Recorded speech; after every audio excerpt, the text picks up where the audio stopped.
ভর্তি চুল দেখতে কতই না ভালো লাগে।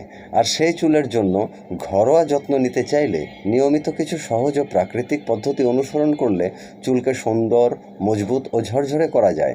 যেমন নারকেল তেল চুলকে মজবুত করে, স্ক্যাল্প ঠান্ডা রাখে। কালিজিরা তেল চুল পড়া কমায়, চুলকে ঘন করে।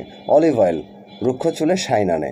পদ্ধতি হলো হালকা গরম করে ও তেলগুলো ঠান্ডা করে স্ক্যাল্পে ভালো করে ম্যাসাজ করুন। 1 থেকে 2 ঘন্টা রেখে শ্যাম্পু করে ধুয়ে ফেলতে পারেন। এটি সপ্তাহে একবার। আরও কিছু ঘরোয়া পদ্ধতি আছে, যেমন চুলের জন্য মাস্ক, এটি সপ্তাহে একবার। যেমন একটি ডিমের সাথে 1 চামচ মধু, 1 চামচ অলিভ অয়েল একসাথে মিশিয়ে 30 মিনিট চুলে লাগিয়ে রাখুন, তারপর শ্যাম্পু করে ধুয়ে ফেলুন। দই ও মেথির মাস্কও লাগাতে পারেন।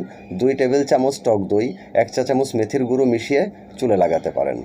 চুল ধোয়ার আরও কিছু ঘরোয়া উপায় আছে, যেমন শিকাকাই, রিঠা, আমলকি পাউডার, এগুলো একসাথে ফুটিয়ে ঠান্ডা করে সেই ঠান্ডা পানি চুলে লাগিয়ে চুলে ধুয়ে ফেলতে পারেন। এতে চুল ঝরঝরে হয় এবং চুল ঝরবে কম, খুশকি কমবে এবং চুলের গোড়া মজবুত করবে।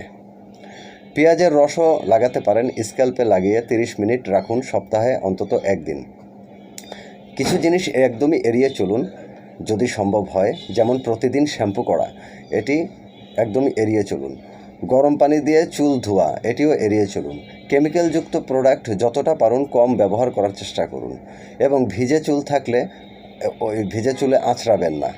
ধন্যবাদ।